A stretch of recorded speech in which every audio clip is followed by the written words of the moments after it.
C'est l'histoire d'un voyage, d'un retour au pays. Je m'appelle Ali Badou. Je vis et je suis né en France. Mais la terre de ma famille, celle de mes ancêtres, la musique de la langue arabe, les premières couleurs vives, la lumière de l'enfance sont pour moi au Maroc. J'ai arpenté ce pays, j'y ai voyagé, j'y ai ri, j'y ai pleuré, j'y ai aimé aussi. Et je sais au fond que le Maroc est toujours une surprise, un mystère. Comme pour tant d'autres voyageurs avant moi, le Maroc se dérobe à mes yeux. Il se cache derrière des images, celles des paysages majestueux.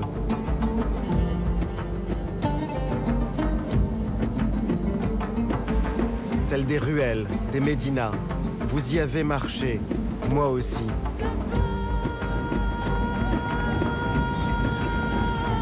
Le Maroc se montre comme un royaume de tradition.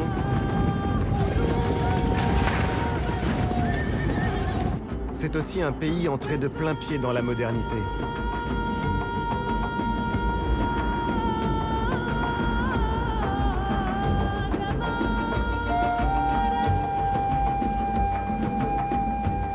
Certains, les yeux perdus à l'horizon, le voient comme un pays de marins, battus par les vents.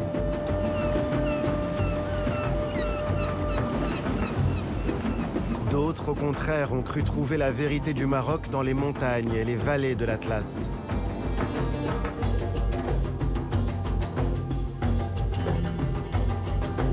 Pour les anciens géographes, le Maroc est le pays du soleil couchant, à l'extrémité du monde arabe. Les cartes le placent tout au bord de l'Europe. Et c'est aussi une porte ouverte sur les profondeurs du continent africain. Et si ce pays était à la croisée de tous ces chemins? Où bat le cœur invisible du Maroc? Voici l'histoire de cette quête. Voici l'histoire d'un voyage avec Yann Arthus Bertrand. Avec lui, avec moi, partez à la découverte du Maroc. Le Maroc, vu du ciel.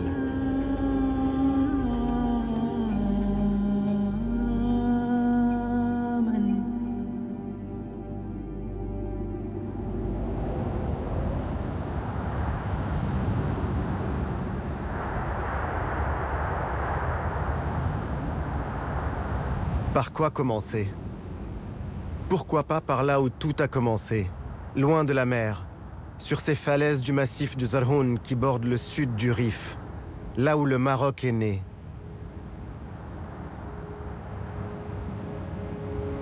Dans cette petite ville qu'on dirait comme accrochée à des pitons rocheux, tout témoigne des origines de l'État marocain.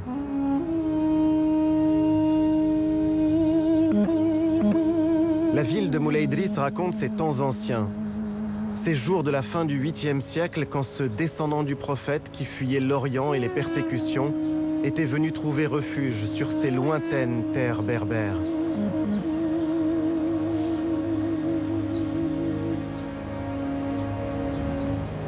Aujourd'hui encore, Moulay Idriss est un lieu de pèlerinage. On passe cette porte pour admirer le mausolée du fondateur de la première des dynasties, les fontaines, les écoles coraniques.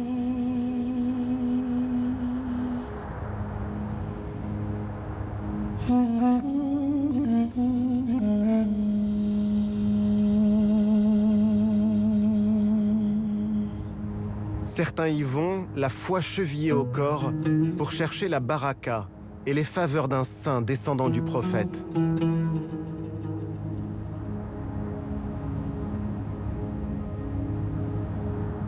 D'autres gravissent les falaises de Moulay Idriss pour admirer la plaine et en contrebas, une ville plus ancienne encore, Volubilis. Volubilis aux plusieurs vies. On lit dans ces ruines comme dans un livre. Dans cette cité prospère de l'Empire romain ont vécu berbères, juifs, chrétiens puis musulmans. On devine encore la splendeur des riches demeures, ces sols ornés de mosaïques. Chacune d'elles raconte une histoire. Les 12 travaux d'Hercule, ce héros un peu marocain,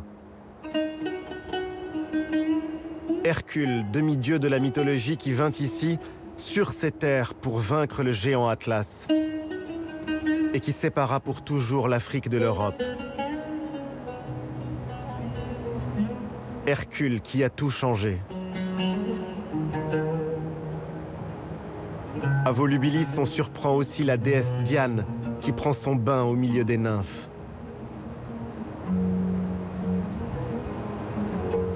Ces ruines disent encore les croyances qui se superposent. Des dieux de la mythologie aux vestiges d'une basilique chrétienne.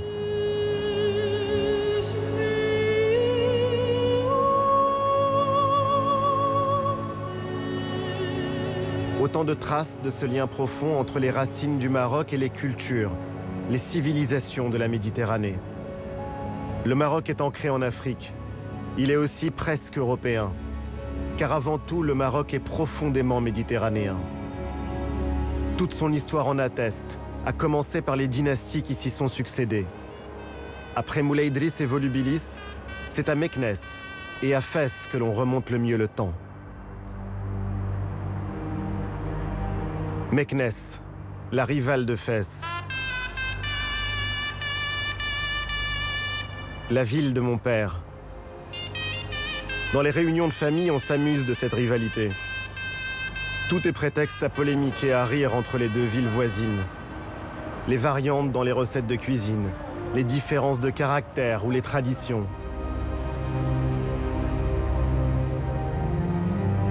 Meknès, cité impériale. L'ancienne capitale d'un royaume qui s'étendait de la Méditerranée aux rives du fleuve Sénégal.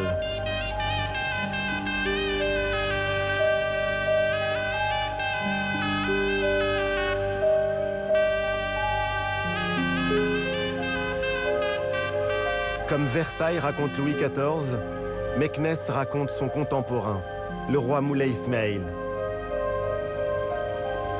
Il y a une forme de nostalgie à se promener dans Meknès, à imaginer la vie d'antan dans les palais, le faste de la cour, les bassins et les canaux qui alimentaient les jardins, les bains et les hammams. Imaginez aussi ces écuries aujourd'hui en ruine qui pouvaient accueillir jusqu'à 10 000 chevaux.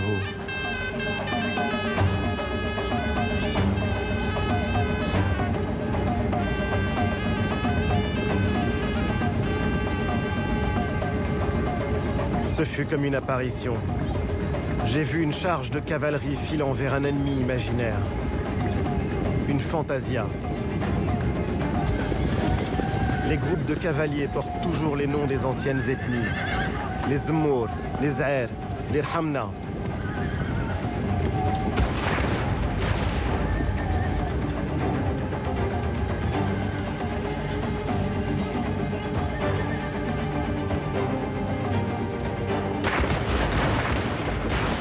Cette démonstration de force, de panache et de courage, ces montures qu'on dirait prêtes à s'envoler ont fasciné les peintres orientalistes et le plus grand d'entre eux, le français Eugène Delacroix.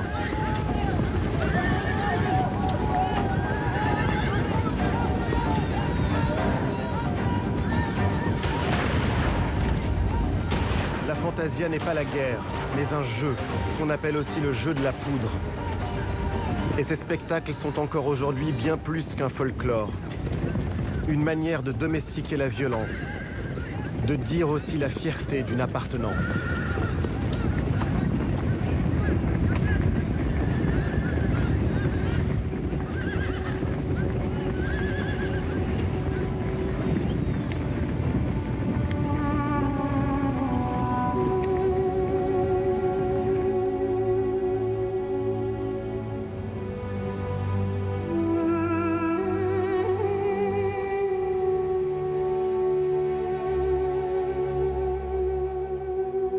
Un autre pan de mon histoire et de ma géographie.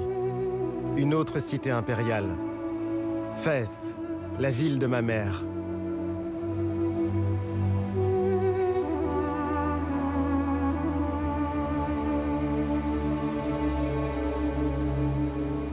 J'ai voulu arpenter les ruelles si étroites de Fès Libelli, le vieux Fès. Certaines ne font que 50 cm de largeur. Un labyrinthe où le désordre n'est qu'apparent. Pour se promener dans Fès, il faut s'abandonner, s'ouvrir à la surprise.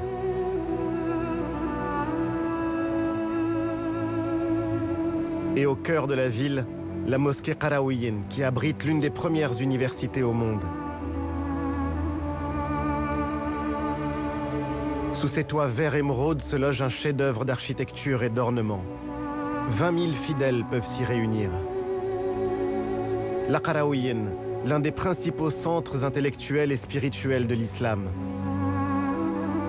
L'université a été fondée au IXe siècle par une femme, Fatima al-Fihriya, dont on dit qu'elle y a investi toute sa fortune.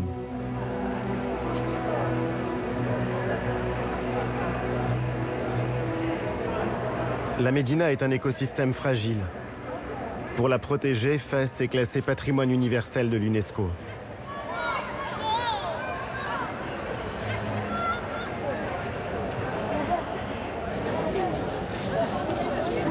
Depuis quelques années, la vieille ville de Fès renaît. Ses monuments, ses maisons sont restaurées. Les habitants ont retrouvé la fierté d'y vivre. La Médina a été sauvée. Ses traditions aussi. Comme le travail de ces tanneurs au milieu de cuves parfois centenaires. Un travail dur, épuisant. Les odeurs sont si puissantes que les tanneries sont à l'écart des quartiers résidentiels. Les colorants chimiques sont apparus, mais ils n'ont pas remplacé les pigments naturels extraits des plantes ou de la terre du Maroc. Ces tanneurs gardent la mémoire de ce qu'il y a de plus beau dans l'artisanat marocain. Des babouches à la maroquinerie jusqu'aux selles des chevaux et aux manuscrits les plus précieux. Ces savoir-faire perpétuent un patrimoine toujours vivant aujourd'hui.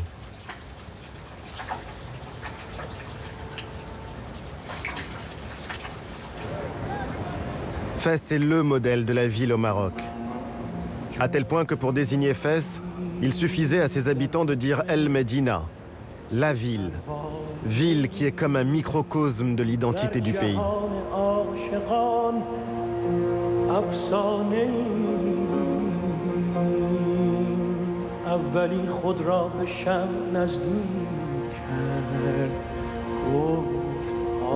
Où est l'identité du Maroc finalement ? Sans doute aussi dans cette terre que l'on cultive. Elle se voit dans ces champs de céréales qui sont l'un des trésors de la Méditerranée que le Maroc a reçu en héritage.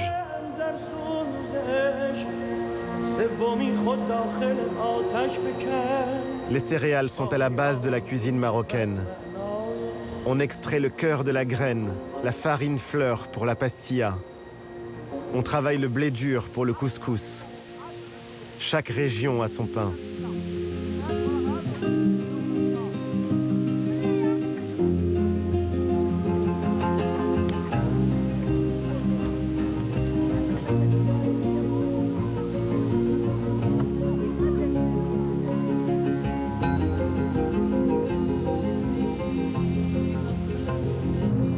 L'orge, bien sûr le blé.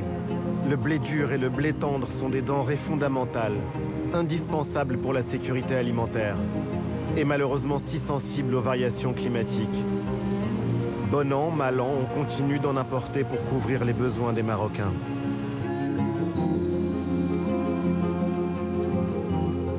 La culture la plus célèbre est sans doute maraîchère. C'est la tomate du Maroc. Ce qui pousse ici est pour l'essentiel destiné au marché intérieur. On y trouve des pois, des lentilles, des fèves.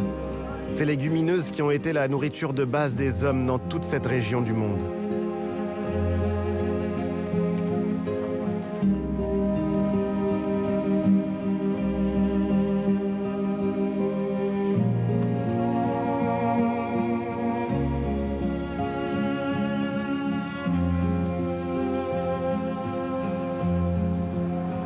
Indispensable aussi le sucre, et donc les betteraves pour le produire.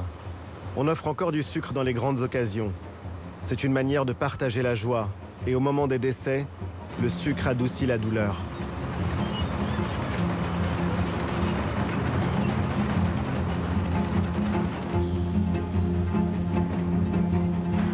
Un dicton annonce que l'eau a bouilli mais que le sucre est introuvable. Impensable d'imaginer le thé à la menthe sans sucre. Mais cette phrase cache aussi une vraie philosophie. On peut penser tout avoir, mais vient à manquer l'essentiel, et alors on n'a plus rien.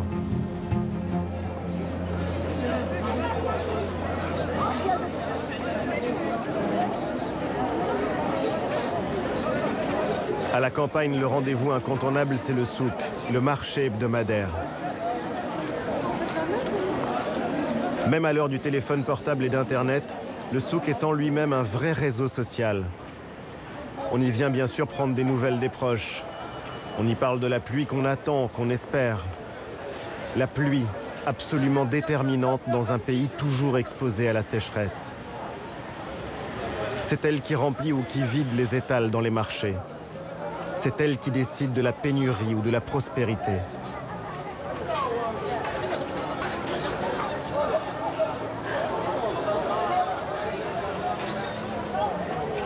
Les années où il ne pleut pas assez, c'est le troupeau qui constitue la trésorerie et qui sert d'épargne. C'est sans doute pour ça qu'on dit que le fleh marocain est d'abord un berger.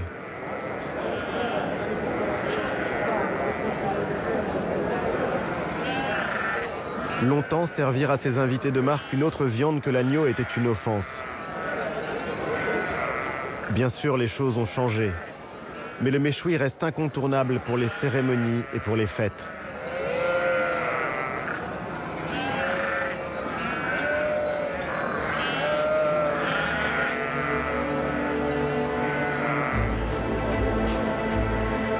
Les choses changent, mais près de la moitié de la population vit toujours de l'agriculture.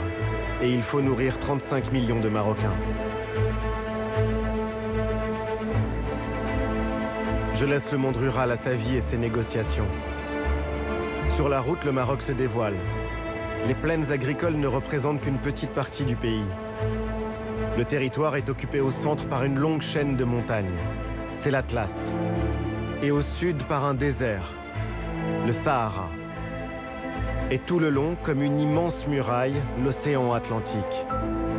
C'est par ce chemin que se poursuit le voyage, vers les mythiques cités d'Assila, Rabat et Casablanca.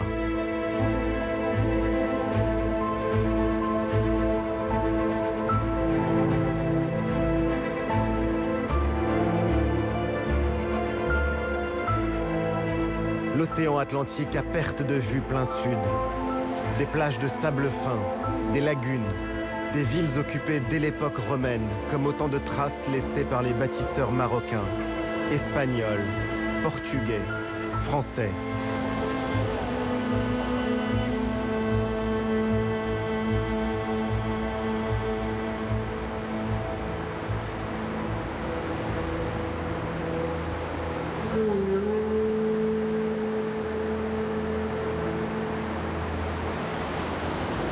Les médinas situés sur le front marin ont toujours été menacés. Il faut dire qu'au bord de l'océan, l'ennemi venait du large. Les remparts comme ceux d'Assila racontent ces heures de l'histoire où il fallait constamment se préparer à être attaqué, pilonné depuis la mer. Ça faisait partie de la vie.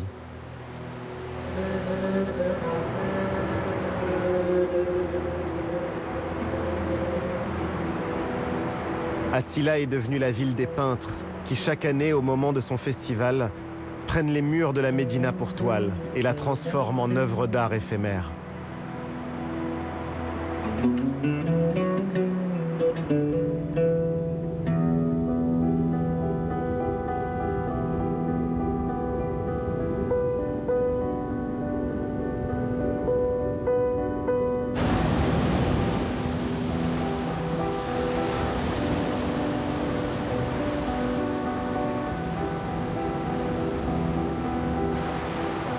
Domestiquer la mer et vivre avec, chercher à la vaincre. Les Marocains ont longtemps appelé l'Atlantique l'océan ténébreux. 3000 kilomètres de façade sur l'océan et au Maroc la vie, la poésie, la tradition, la sagesse populaire et même la sainteté ont souvent un rapport à la mer.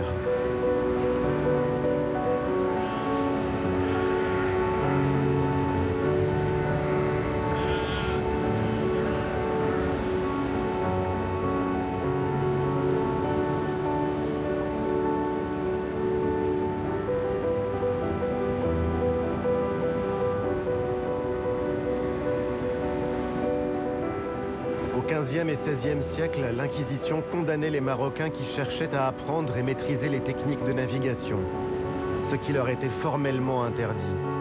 Ce savoir était réservé aux seuls chrétiens. Aujourd'hui, ce savoir-faire se transmet de génération en génération.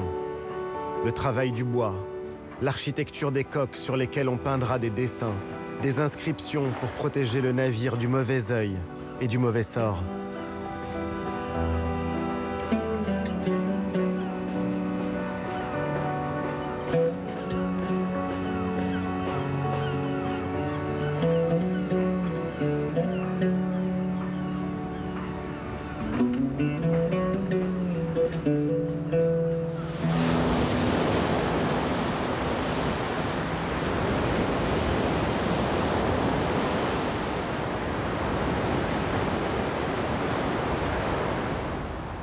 J'ai vu Rabat comme je ne l'avais jamais vu. J'ai marché dans les ruelles peintes de chaux blanches et bleues des Oudayas, ce quartier qui tient son nom d'une ancienne tribu. J'ai longé les remparts jusqu'à la tour des pirates qui rappelle le passé corsaire de Rabat. Ces navigateurs sans peur qui, au XVIIIe siècle, écumaient les mers jusqu'à l'Islande.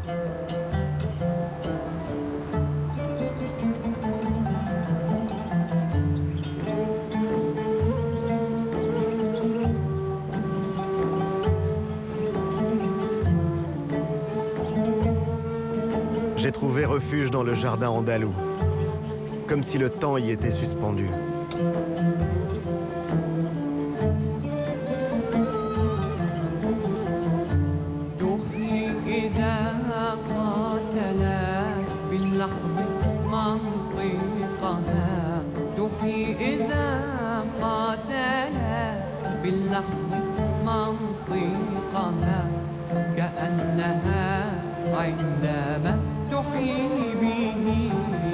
La cité corsaire est un souvenir présent dans les livres d'histoire, dans les contes et les imaginaires. Aujourd'hui, Rabat est la capitale du Maroc indépendant. Je suis donc allé méditer sur la tombe du père de l'indépendance marocaine, Mohamed V.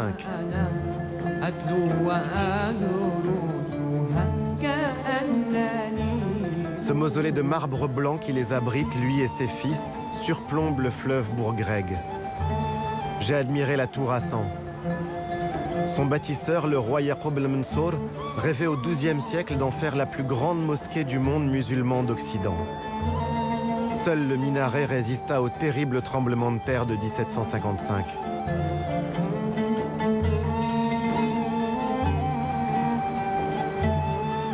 La grande histoire. Et puis mon histoire. Je suis allé prier sur les tombes des miens au grand cimetière des Chouhada, le cimetière des martyrs qui borde l'océan.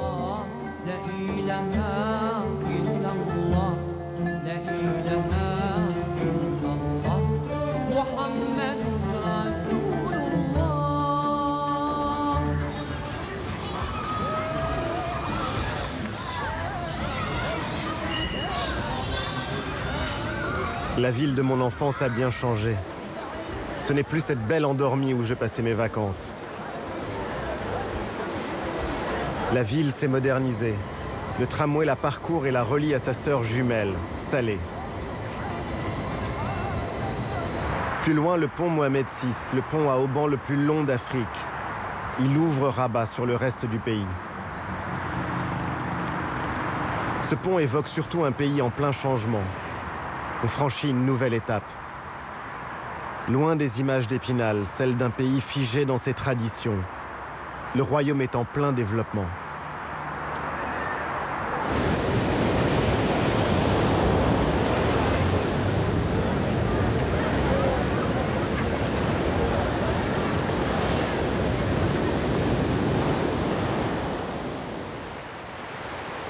Sur la route de Casablanca, la plage de Bouzneqa.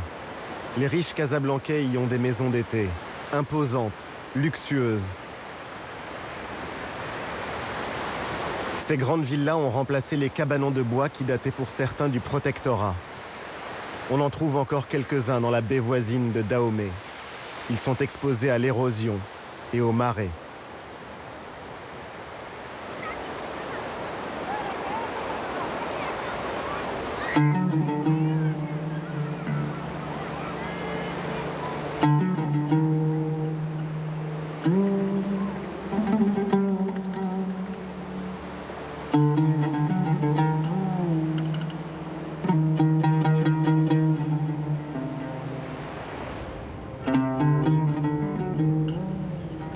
Le Maroc est un immense chantier à ciel ouvert.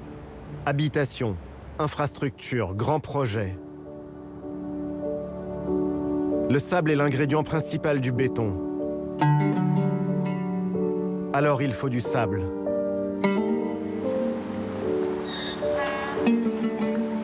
On a du mal à croire que le sable soit devenu un produit stratégique, rare et recherché. Le travail est dur pour ces hommes qui doivent ramasser ce sable gorgé d'eau, et donc très lourd. Et je me pose la question, ça donne du travail, mais à quel prix ?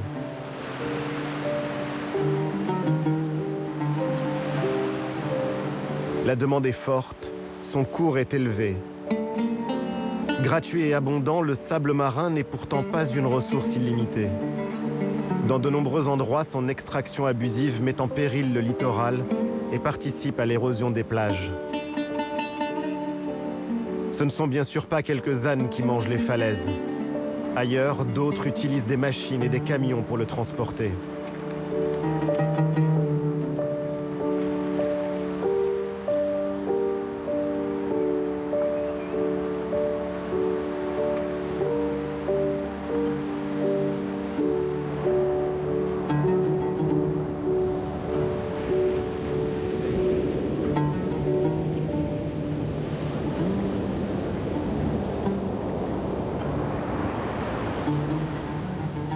Et puis j'ai vu la vie moderne, à Casablanca, une ville qui est le laboratoire du Maroc à venir.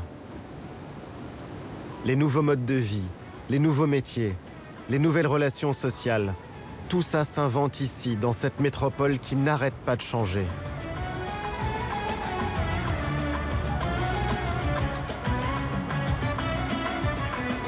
Casablanca, c'est le cœur palpitant de l'économie marocaine. Avec 4 millions d'habitants, c'est aussi la ville la plus peuplée du Maghreb.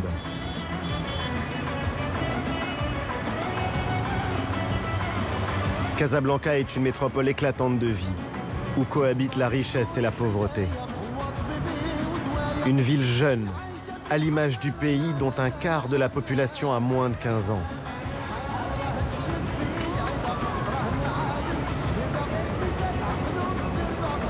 Cachée derrière ses remparts, la ville ancienne côtoie la ville coloniale. Cette ville a été pensée, conçue, dessinée pour être la capitale économique du Maroc il y a maintenant 100 ans. Elle est aujourd'hui à l'étroit dans ses murs.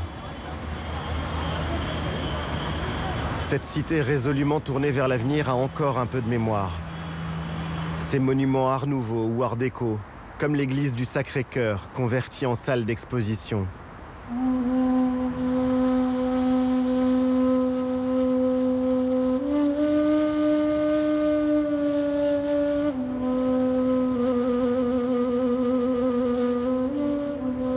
Mais les regards se portent désormais vers l'océan. La fierté des Casablancais, c'est une mosquée. Posée sur la mer, la mosquée Hassan II. C'est l'une des seules mosquées du Maroc ouvertes aux non-musulmans. Avec son minaret de 200 mètres, c'est le monument religieux le plus haut du monde. Une esplanade dédiée à la piété dans une ville vouée à l'argent.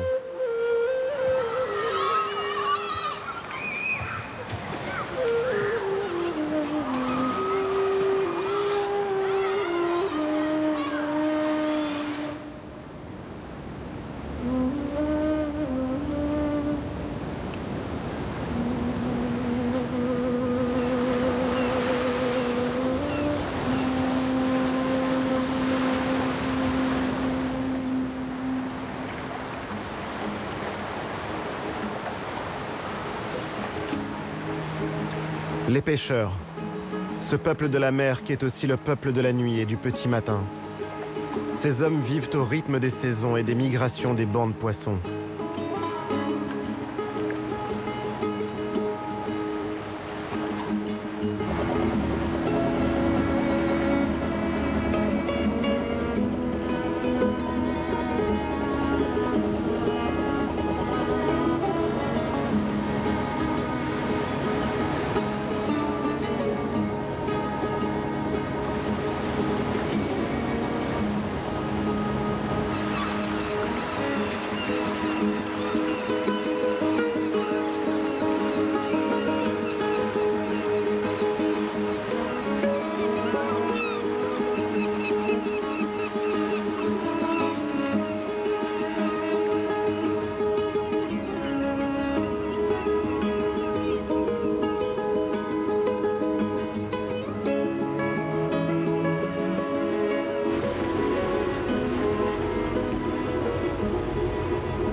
Le Maroc est le premier producteur de poissons d'Afrique. La pêche est aujourd'hui l'une des principales ressources du pays. Elle emploie plus de 300 000 personnes. Elle est à l'image du Maroc, diversifiée, à la fois artisanale mais aussi industrielle. Pajot, dorade, sard, sardines, merlus, poulpes. La plupart des poissons pêchés se retrouveront dans les marchés et les assiettes d'Europe jusqu'à l'Asie du Sud-Est et au Japon.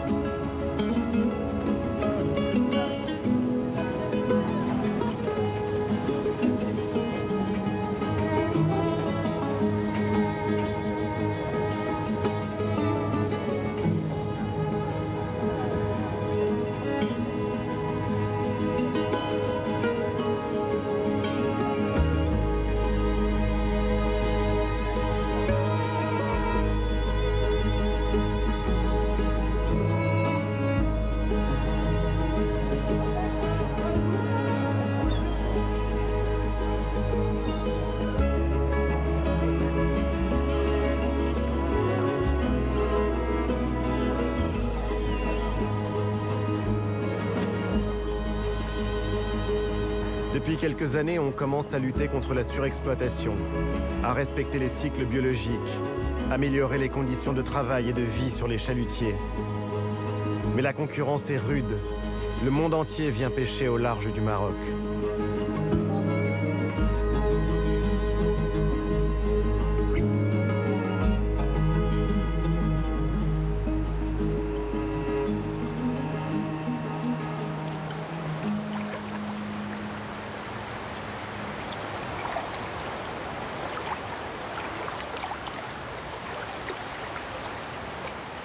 C'est cette même mondialisation qui fait vivre les pêcheurs d'algues de la région d'El Jadida et qui tout à la fois en épuise les ressources.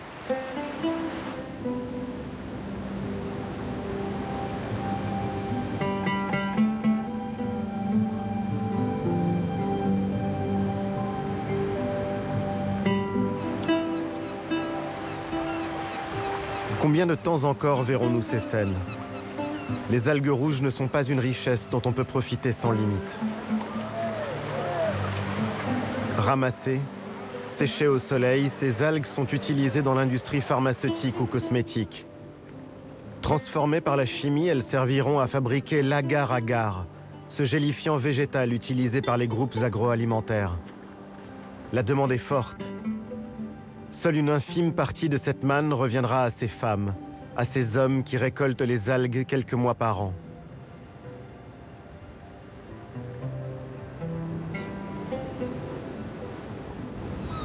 Et puis faisant cap toujours au sud, j'ai senti les vents alizés et j'ai retrouvé l'un des joyaux de l'Atlantique, Essaouira.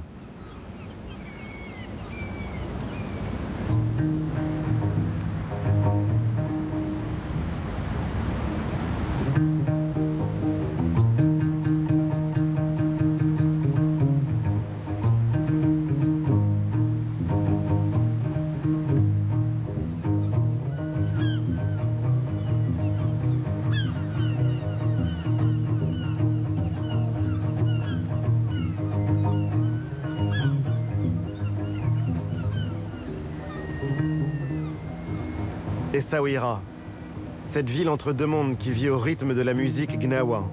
Cette fusion enivrante et unique des cultures, des sons, des rythmes des deux rives du Sahara.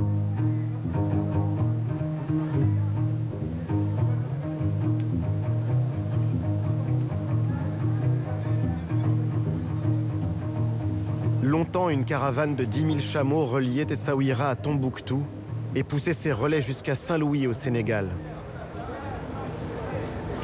J'ai déambulé dans le Mellah, ce quartier qui garde encore le souvenir de la culture juive, si importante au Maroc.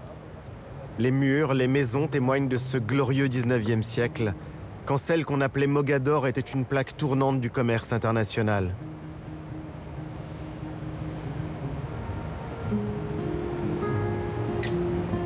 L'or, les tissus, les plumes d'autruche pour les parures des grandes dames d'Europe, les esclaves aussi. Les hommes comme les marchandises passaient par ces rues et peut-être même par ces portes pour se retrouver aux États-Unis, en Italie, à Amsterdam ou encore à Londres. À l'époque, les Juifs étaient les protégés du sultan et les marchands du monde entier y étaient représentés.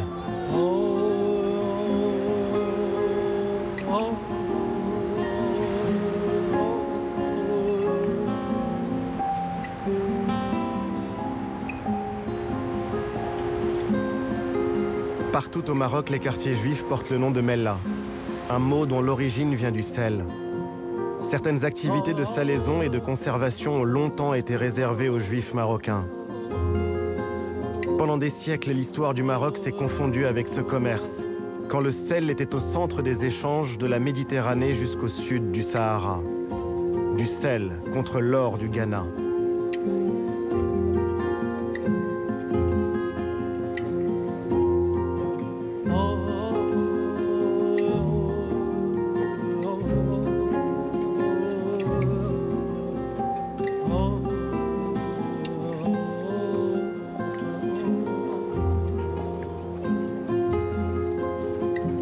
J'ai voulu voir le rude travail des sauniers, ces hommes qui travaillent pieds nus pour ne pas abîmer les digues des marais.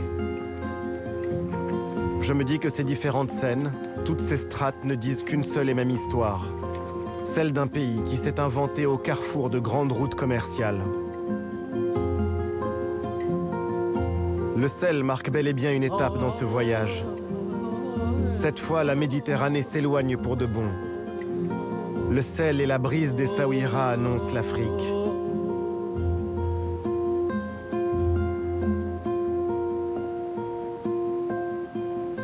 D'ailleurs, en 2000 km de côte, le paysage a profondément changé. On sent frémir le vent du sud.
J'ai laissé Essaouira pour aller encore plus loin vers le sud, au-delà d'Agadir, vers les côtes et les plages sauvages de la région de Sidi Ifni.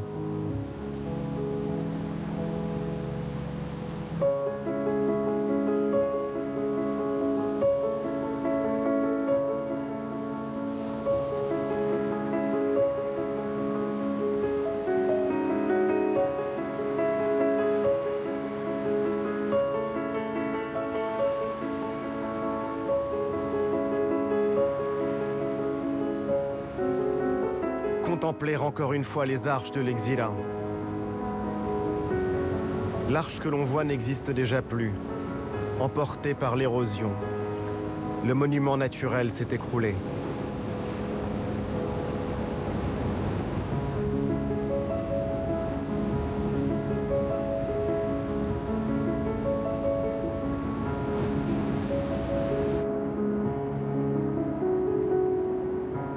J'ai cherché la paix dans la zone protégée du parc naturel de Khnifis.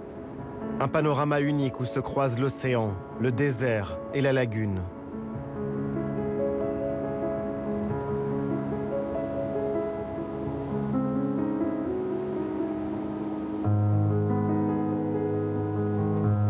Des milliers d'hectares sauvages et un refuge pour la faune.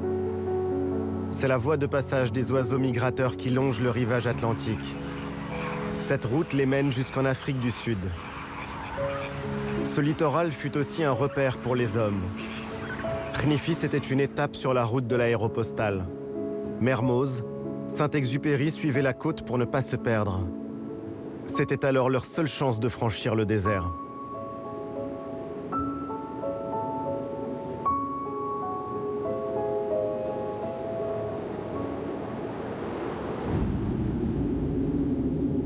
En continuant mon chemin vers l'Aïoun, j'ai de nouveau mis mes pas dans ceux de l'histoire. La Marche verte, partie de Tarfaya en 1975. Tous les enfants du Maroc connaissent cet épisode par cœur. Cette grande marche pacifique qui mena 350 000 Marocains jusqu'au seuil de la Sagia al-Hamra. Une marche qui libéra ces territoires du sud de l'occupation espagnole.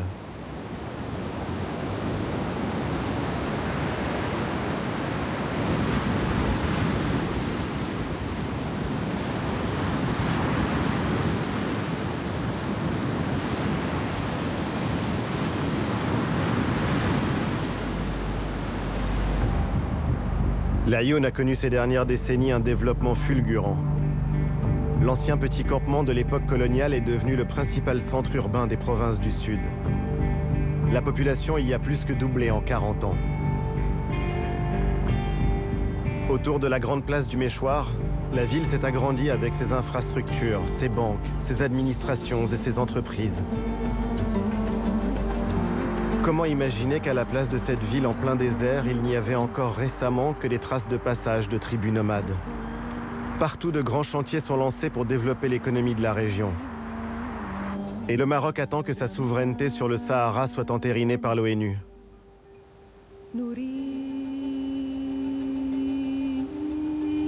Parmi les bouleversements les plus spectaculaires survenus depuis une dizaine d'années, les paysages ont changé, transformés par l'agriculture. Des serres de tomates dessinent une nouvelle géométrie des terres agricoles des régions d'Agadir ou de Dakhla. Avec les agrumes, les oranges et les clémentines, ce sont les moteurs de l'agriculture moderne au Maroc. On les vendra une fois l'automne ou l'hiver venu en Europe, au Canada ou en Russie. Cette agriculture aux techniques ultramodernes fait surgir des tomates en plein cœur du désert. Cultiver ces terres désertiques est exigeant. La plupart des exploitations de cette région sont des cultures hors sol. Le soleil est là toute l'année, mais l'eau douce est beaucoup plus rare. Alors on dessale l'eau de mer et on pompe dans une nappe profonde jusqu'à 600 mètres sous terre. C'est une eau fossile qui plonge au plus profond de l'histoire géologique du Sahara. Une eau qui ne se renouvelle pas.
À 500 km au sud de l'Aïoun, j'ai voulu voir la baie de Dakhla. Et encore un autre visage du Maroc qui bouge. Qui aurait pu imaginer il y a encore 20 ans qu'on y assisterait à ces scènes futuristes? Que le vent et la lagune feraient de Dakhla l'un des spots de kitesurf les plus courus au monde.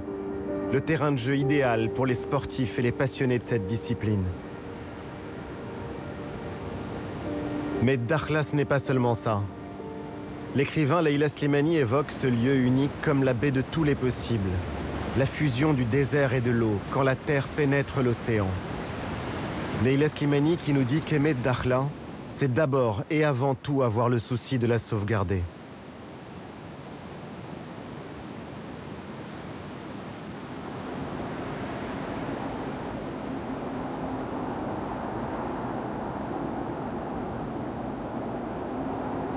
J'ai quitté Dakhla pour remonter vers les montagnes. Je suis au bout de ma route atlantique. Et je vais maintenant prendre un cap bien différent. Je veux remonter dans les vallées et les contreforts de l'Atlas, toujours à la recherche du cœur du pays. Vers le village d'Amtuddi, puis la vallée d'une Fis dans le lit de cette rivière sur la route de Marrakech.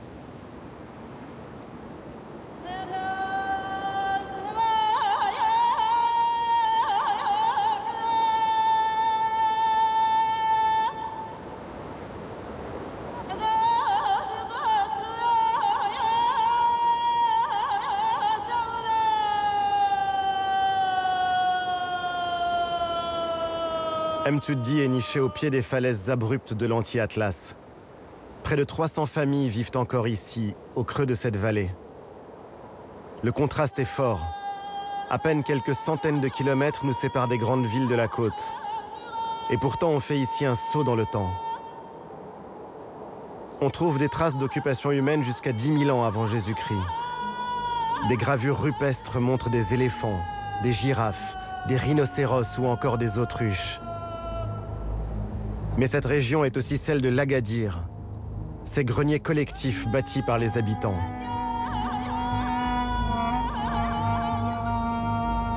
Et j'ai vu celui d'Id Aïssa, accroché sur un piton rocheux à 30 minutes de marche du village. Un grenier qui date du XIIe siècle et où l'on cachait les réserves, les grains, les noix, les olives et tout ce qui était précieux pour les protéger des razzias. Ces attaques, ces pillages qui pouvaient survenir à tout moment et qui existaient encore au début du XXe siècle.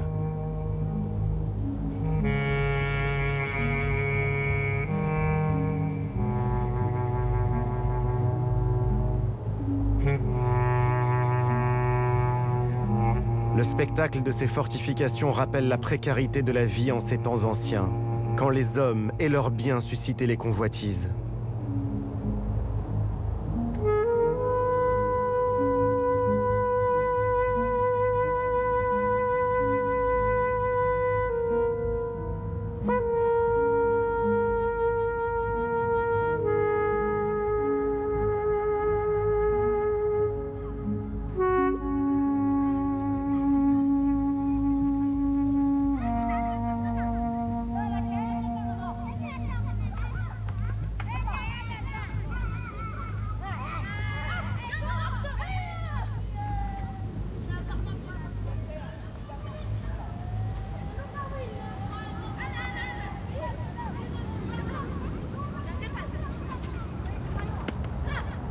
En remontant vers Marrakech, j'ai suivi le lit d'une Fis.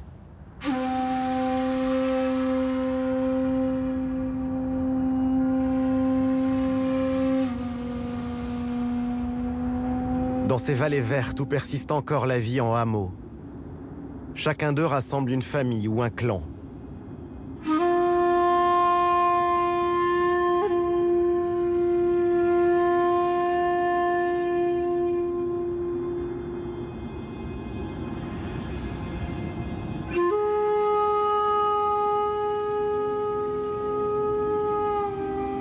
Rien ici n'est fait au hasard, comme dans ce village de Tsougl-Khair. Le choix du site et des matériaux de construction, l'orientation des façades et des ruelles pour laisser le moins de prise possible au vent, à la pluie et aux intempéries.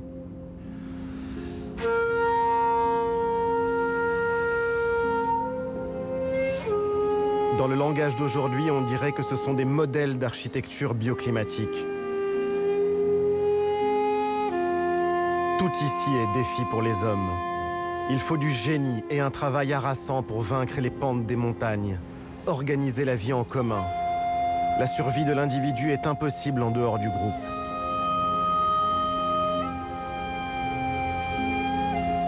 Le visiteur peut avoir l'impression que ces villages, ces hameaux sont repliés sur eux-mêmes. Pourtant, tous sont reliés par des pactes d'alliance. On s'entraide, on communique. On se retrouve aussi au moment des fêtes, lors des mariages et dans les moments durs de la vie, comme lors des décès. La solidarité reste forte dans ces vallées, bien plus qu'en ville. L'un des grands lieux de réunion, ce sont les souks. La tradition veut qu'on y dépose les armes en y entrant. Ce sont des espaces où règne la paix entre les familles et les clans.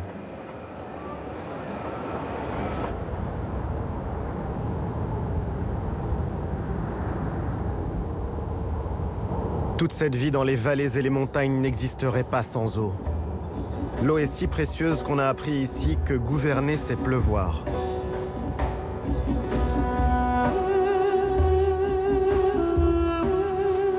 C'est au roi Hassan II que le Maroc doit ses barrages.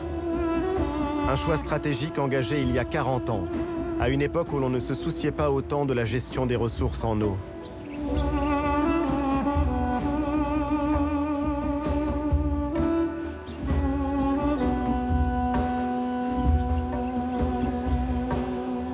Ces ouvrages d'art ont jeté les bases d'une vraie politique hydraulique. Aujourd'hui, près de 140 barrages alimentent les agriculteurs en eau.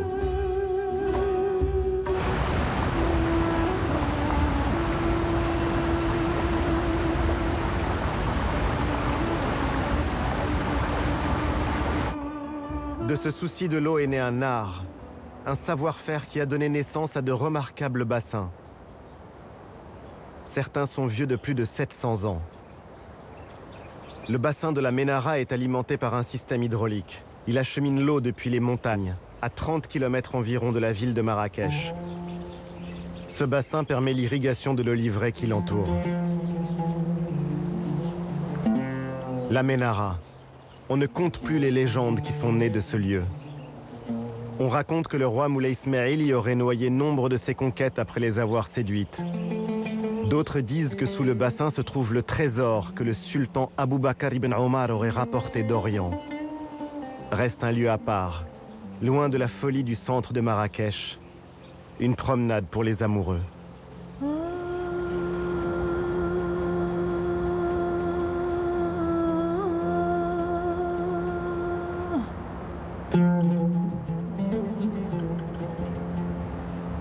Marrakech a été fondée au XIe siècle par une femme, Zine ibn Fzawiya, l'épouse du roi Youssef ibn Teshfin qui rêve de conquête. Son mari parti en guerre, Zine ibn Fzawiya s'établit dans cette palmeraie au pied de l'Atlas. C'est elle qui en conçoit les tracés et qui administre ce qui est rapidement devenu une cité prospère.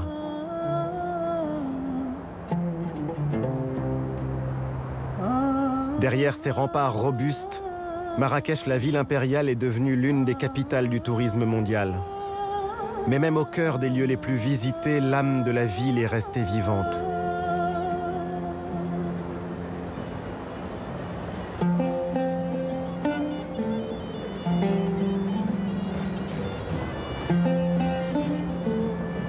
La place Jemaa el-Fna reste une scène de spectacle à ciel ouvert.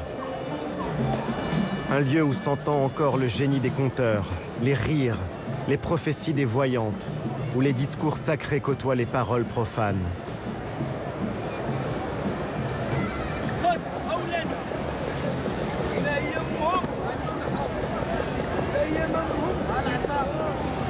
Jemaa el-Fna garde le souvenir de ce temps où le réel et l'imaginaire se confondaient. L'UNESCO l'a classé patrimoine oral de l'humanité.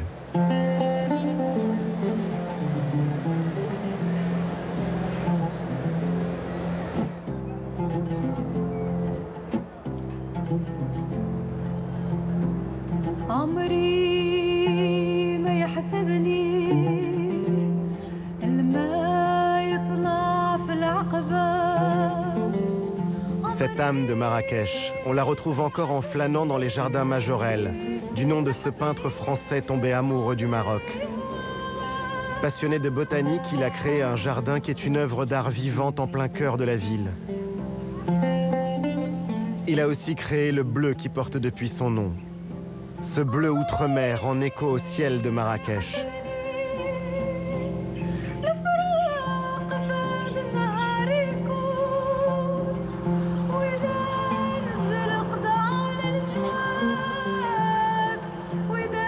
Le bleu et le rouge, celui de la ville et de son monument le plus haut, le minaret de la Koutoubia dont chacune des façades est différente de l'autre. Il veille sur Marrakech depuis le XIIe siècle.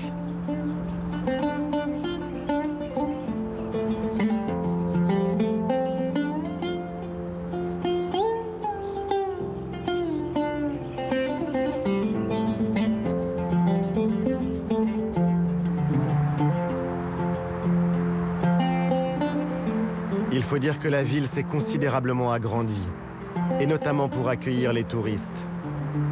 Ils sont près de 2 millions à venir chaque année, doublant la population de la ville.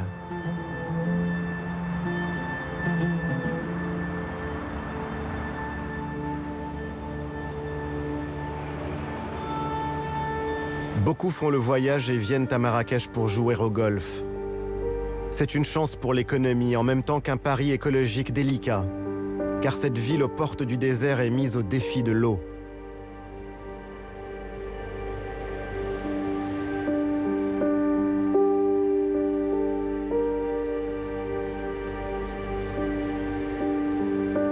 La demande explose et il faut préserver les ressources. Depuis peu, on cherche à maîtriser ce qui peut l'être. Certains golfs sont arrosés avec des eaux usées.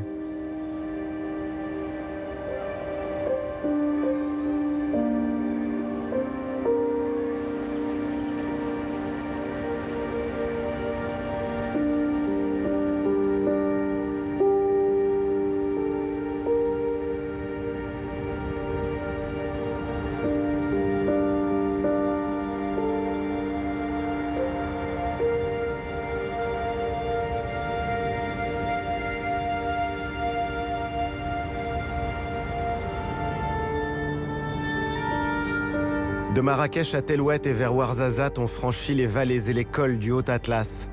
Une montagne jeune, un massif long de 800 km et de 100 km de large par endroits.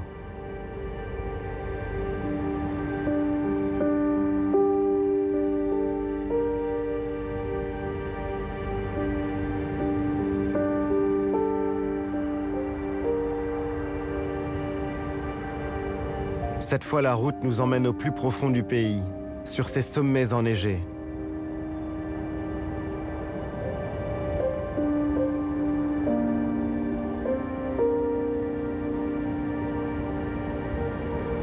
L'Atlas est une muraille, une clé de voûte, un château d'eau et pour d'autres plus poètes, c'est le cœur invisible du Maroc. Et tout en haut, le Toubkal, le point culminant de toute l'Afrique du Nord.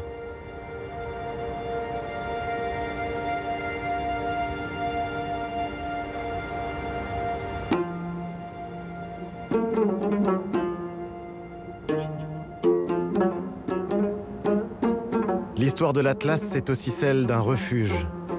Dans cette région, l'hospitalité a toujours été reine. On est ici dans l'un des creusets de la culture et de l'identité berbère. Aujourd'hui, les langues et les traditions de ces terres sont reconnues et enseignées.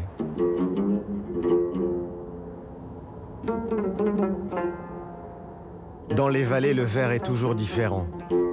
Et c'est le signe des prouesses et du labeur des hommes. Les paysans sont de vrais jardiniers. Ils jouent avec les pentes pour acheminer l'eau jusqu'aux plantations.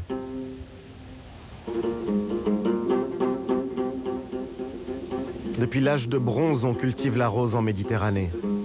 La célèbre fleur s'épanouit dans ces espaces semi-arides. La récolte se fait au lever du jour, quand les fleurs sont encore humides. Cueillies délicatement par les femmes, les fleurs seront vendues au kilo et distillées le jour même.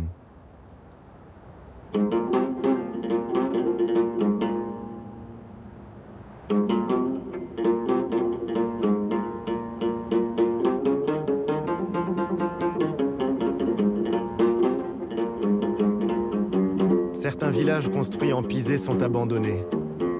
De nombreux jeunes quittent la campagne pour aller chercher meilleure fortune ailleurs.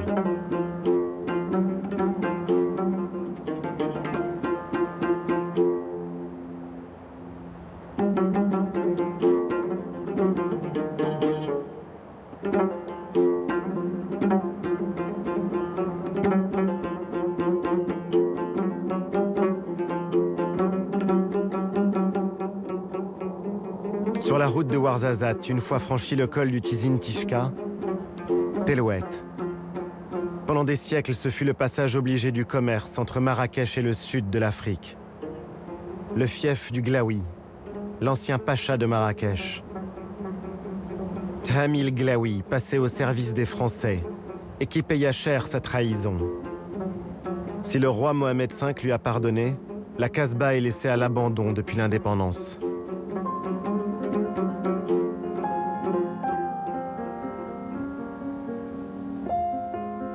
Un gardien l'a fait visiter.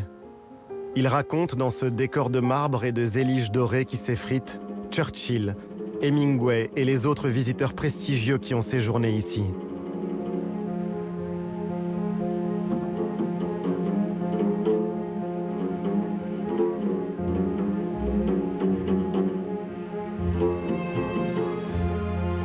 S'y promener, c'est réfléchir sur le pouvoir. Les grands caïds du 19e siècle voulaient vivre comme des sultans. Mais leur pouvoir est effriable, à l'image de leur Casbah.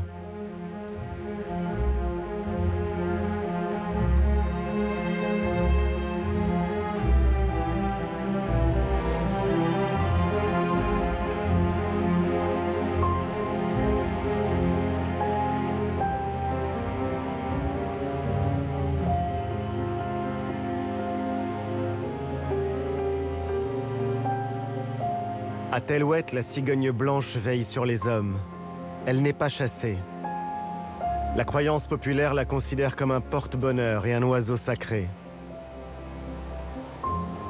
La légende y voit un religieux avec sa djellaba blanche et son burnous noir. Aux enfants, on raconte que Dieu a transformé cet homme en cigogne parce qu'il avait mangé pendant le mois sacré de Ramadan.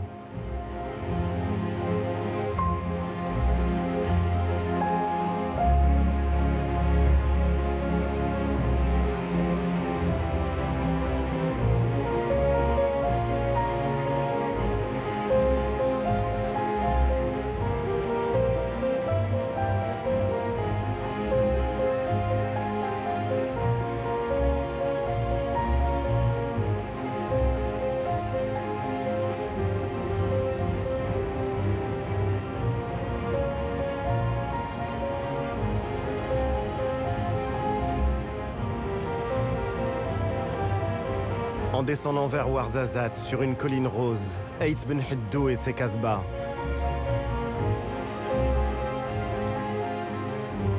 Certaines sont en ruine, les autres ont été restaurées pour les besoins du cinéma, ou depuis que le site a été classé patrimoine mondial par l'UNESCO.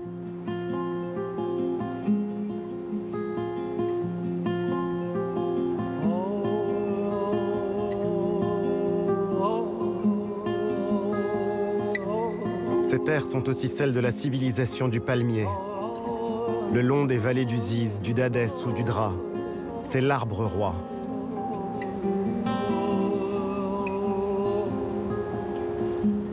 Chacun d'entre eux peut produire 30 à 100 kilos de dattes selon les années. Mais l'arbre est menacé. 2/3 des palmiers dattiers ont été décimés par la maladie du bayoud.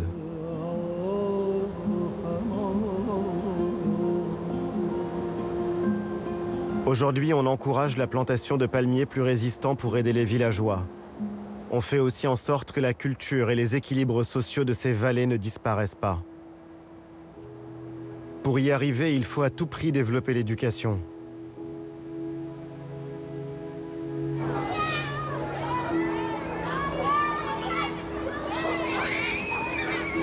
Et dans un pays où 40% de la population vit dans les campagnes, cela veut dire fournir l'accès à la scolarité même dans les régions les plus enclavées.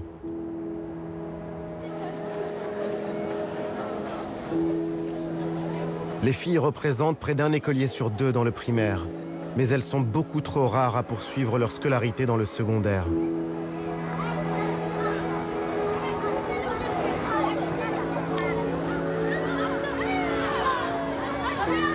C'est à l'école, c'est dans la loi, dans les têtes aussi évidemment que se jouera l'émancipation des femmes marocaines.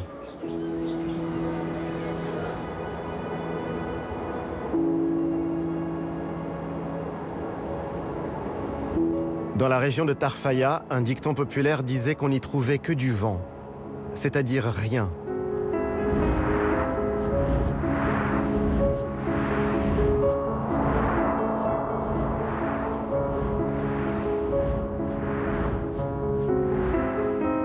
Aujourd'hui, ce rien est une richesse. C'est lui qui fait tourner les éoliennes dans tout le pays.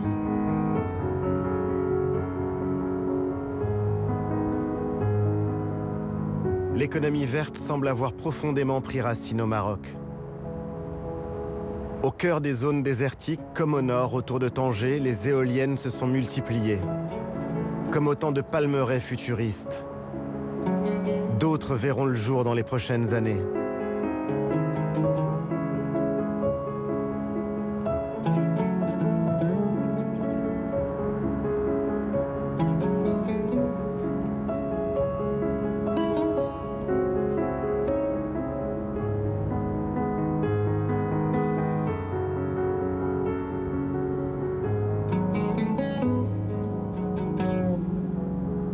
Mais l'image la plus spectaculaire de cette transition énergétique, c'est celle de la centrale solaire Noor, près de Ouarzazate. Noor, ça veut dire la lumière en arabe. D'ici 2020, Noor déploiera ses miroirs sur des milliers d'hectares, l'équivalent de 3500 terrains de football, ce qui en fera l'une des plus grandes centrales solaires au monde. La ressource est inépuisable.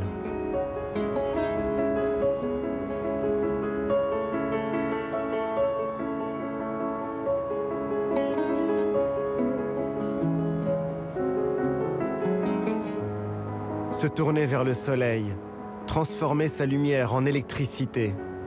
C'est ce qui permettra au Maroc de sortir de sa dépendance au pétrole d'ici 2030. Plus de la moitié de l'énergie produite dans le pays sera verte.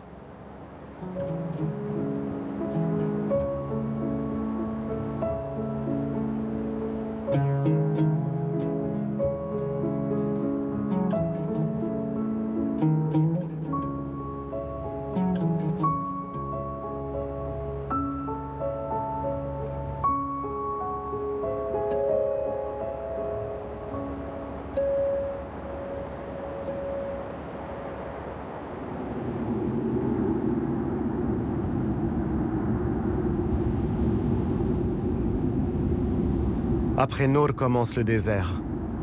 L'immensité du Sahara est là, aux portes du Maroc, avec les dunes de Merzouga. Certaines culminent à 250 mètres.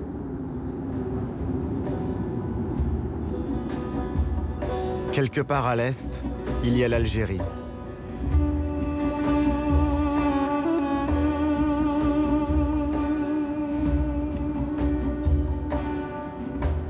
Sans le savoir, les voyageurs mettent leurs pas sur les routes invisibles qu'empruntaient les anciens caravaniers. Ces hommes étaient marchands. Ils étaient aussi souvent érudits. Et dans leur sillage, on trouvait médecins, juristes et lettrés. Tous marchaient à travers l'Afrique. Et avec eux, l'influence culturelle du Maroc se diffusait jusqu'au Sénégal et à la boucle du Niger. Pour ces voyageurs venus des profondeurs de l'Afrique, voir ces dunes signifiait la fin d'un grand voyage. Merzouga annonçait le Maroc, un autre monde, cosmopolite, celui de la Méditerranée. Tout nous ramène finalement à cette mer Méditerranée, et plus encore à cette ville au contact de l'Afrique et de l'Europe que l'on appelle Tanger. De Rabat, Salé la Corsaire, à Fès l'arabo-andalouse ou Marrakech la déjà africaine, le Maroc est à la croisée de tant de routes. Les caravanes ont disparu, mais aujourd'hui encore, nombre de femmes et d'hommes rêvent toujours d'atteindre la Méditerranée.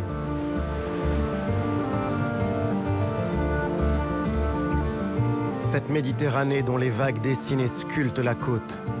La Méditerranée, un temps délaissé qui revient à la vie.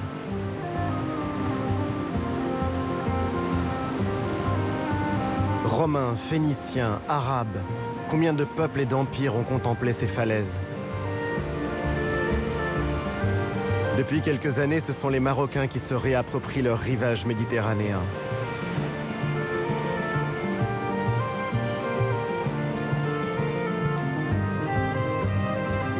Les classes moyennes vont à la mer. Chaque été, ce sont aussi les travailleurs immigrés qui reviennent d'Europe pour les vacances avec leurs familles.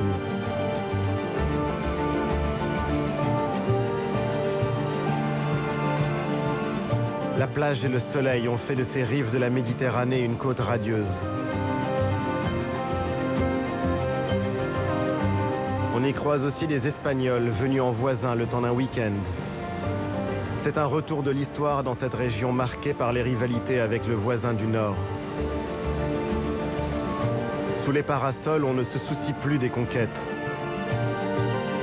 On oublie peu à peu l'époque où la baie d'Al-Hoceima était l'objet de toutes les convoitises européennes.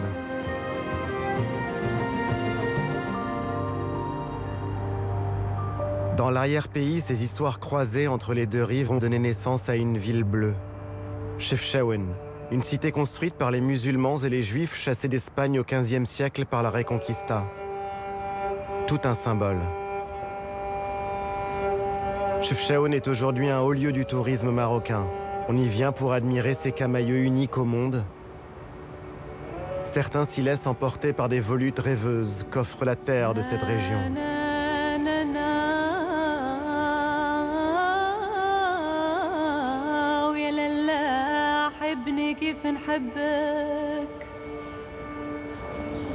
La légende dit que la ville a été peinte en bleu par les Juifs. La couleur devait évoquer le ciel de la Méditerranée et le paradis. D'autres, plus prosaïques, avancent que la chaux blanche et bleue dont sont peintes les maisons est le meilleur des anti-moustiques.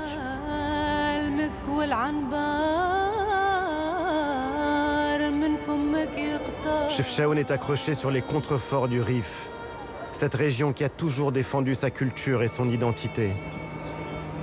Le Rif est la patrie d'Abdelkrim El-Khattabi, ce héros marocain devenu icône de la lutte anticoloniale. Comme un autre retour de l'histoire, le Rif vit aujourd'hui largement de l'émigration de ses enfants en Europe. Et l'Europe est justement là, on la touche du doigt, à Tanger.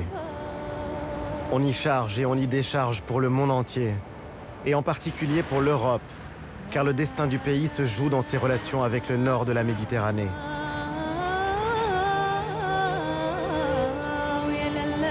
Chaque année, plus d'1,5 million de passagers changent de continent sur ces quais de Tanger. Dans les années 1920, Tanger avait le statut de ville internationale. On y croisait des aventuriers ou des espions. La Belle n'a pas perdu son âme. Elle attire toujours des voyageurs, des écrivains, des peintres venus d'ailleurs.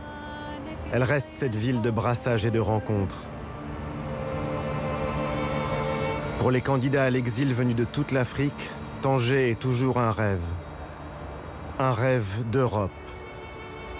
Combien sont-ils à attendre de pouvoir traverser le détroit au risque de leur vie, à se retrouver pour prier dans ces églises longtemps restées désertes? Tanger est une ville-monde, un peu à l'image du Maroc finalement. Un pays à la croisée de tous les chemins, de toutes les cultures et des religions.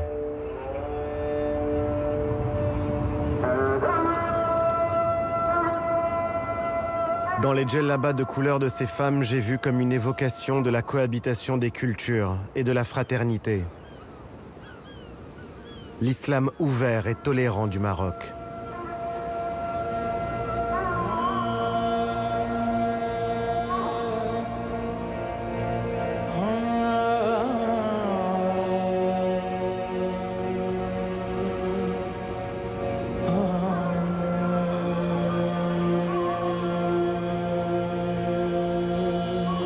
Sur cette esplanade de la Piété, celle de la mosquée Hassan II à Casablanca. C'est l'un des jours les plus importants de l'année, l'Aïd el-Kébir.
C'est la fin de ce voyage. J'ai retrouvé les miens. J'ai redécouvert mon pays. J'ai retrouvé le sens des anciennes traditions et j'ai vu se dessiner l'avenir. Ces différents Marocs que l'histoire a tissés, cousus ensemble pour ne faire plus qu'un. Être ensemble, vivre ensemble dans la diversité.